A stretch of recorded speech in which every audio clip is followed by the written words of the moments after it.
une rampe, enfin une montée, et puis on accélère un peu quand on descend. Mais rassurez-vous, nous allons encore monter et dépasser les 500 dans quelques secondes. D'accord, donc là on est en montée, tout est normal, on a un petit peu ralenti, on va repartir.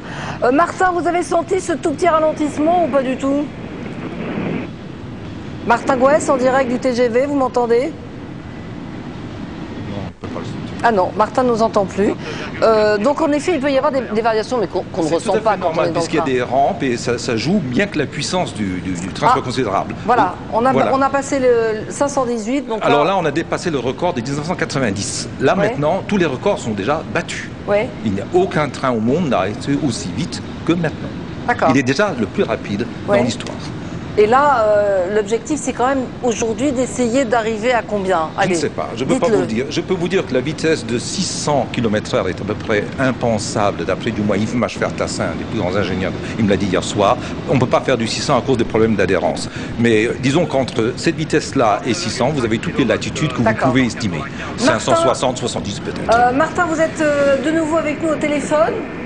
Oui, François, je vous entends. Là, le record donc, est donc battu ici. Il y a eu des applaudissements au moment du passage des 515.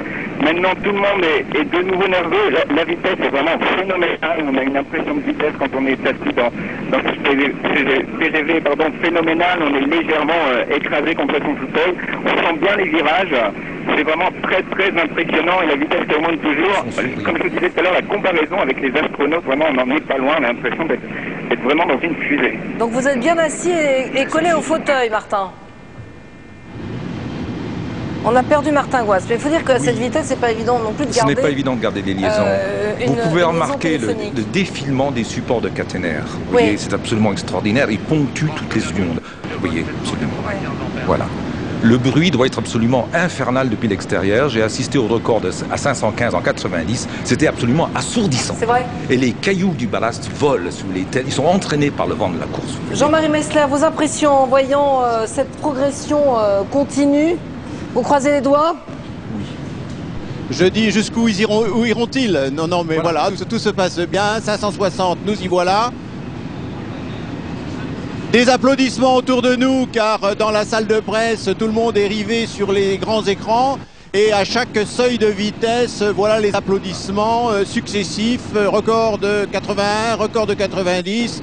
Et puis le record de jeudi dernier, puisque nous avons été à 568 et des poussières. Nous voilà à 567. Jouer son va-tout. Alors c'est maintenant que tous jouent. Absolument. Soit on décide d'arrêter, soit on continue. C'est le va-tout complet. Alban Mikosi. Françoise, pardon de vous interrompre Françoise, mais le voilà au bout de la ligne droite. Effectivement, c'est pour ainsi dire une fusée sur Terre. J'imagine que vous voyez cette image extrêmement spectaculaire. Alors il passe à notre hauteur. Ah, c'était extraordinaire. Vous avez entendu peut-être quelques applaudissements autour de nous, mais ici surtout, aussi on applaudit. Vraiment il est passé d'une manière extrêmement spectaculaire. Je peux vous dire que ici c'est vraiment très très impressionnant. Vous savez-vous à quelle vitesse il est passé? En tout cas pour nous, on n'avait jamais vu un train passer aussi vite. Et ils ont fait 574. Hein. Ah non, manifestement là ils réduisent. Il y a coupure de traction là. Ils réduisent. Ils considèrent que 574 c'est en effet l'objectif qu'ils souhaitaient obtenir. 574 en miles, ça fait... Je n'ai pas ma calculette avec moi, mais... On va dire que c'est pas très loin de 350, donc ça devrait plaire au marché américain. Pour conclure, Monsieur Metzler... C'est plus de 355 miles, tel que je les ai calculés hier. Donc c'est un chiffre rond, intéressant pour la communication, mais surtout une merveilleuse réalisation commune, des gens qui ont préparé les rames, des gens qui ont préparé la voie, des gens qui ont mis en place le matériel et qui aujourd'hui dirigent les essais. Et puis je n'ai garde d'oublier tous ceux qui ont précédé, qui ont permis aujourd'hui qu'un train, finalement, deux roues roulant sur des bouts de fer, roule à 574 km/h. Merci beaucoup pour ces impressions, Jean-Marie Messler. 574,7 km/h, c'était donc le record.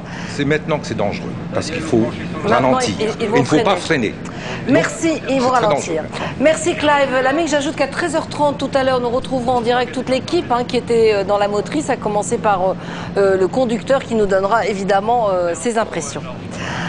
En attendant, retour aux autres informations de ce mardi 3 avril. On en sait maintenant un peu plus sur ce tsunami qui a ravagé les îles Salomon. Difficile de se faire une idée précise du bilan.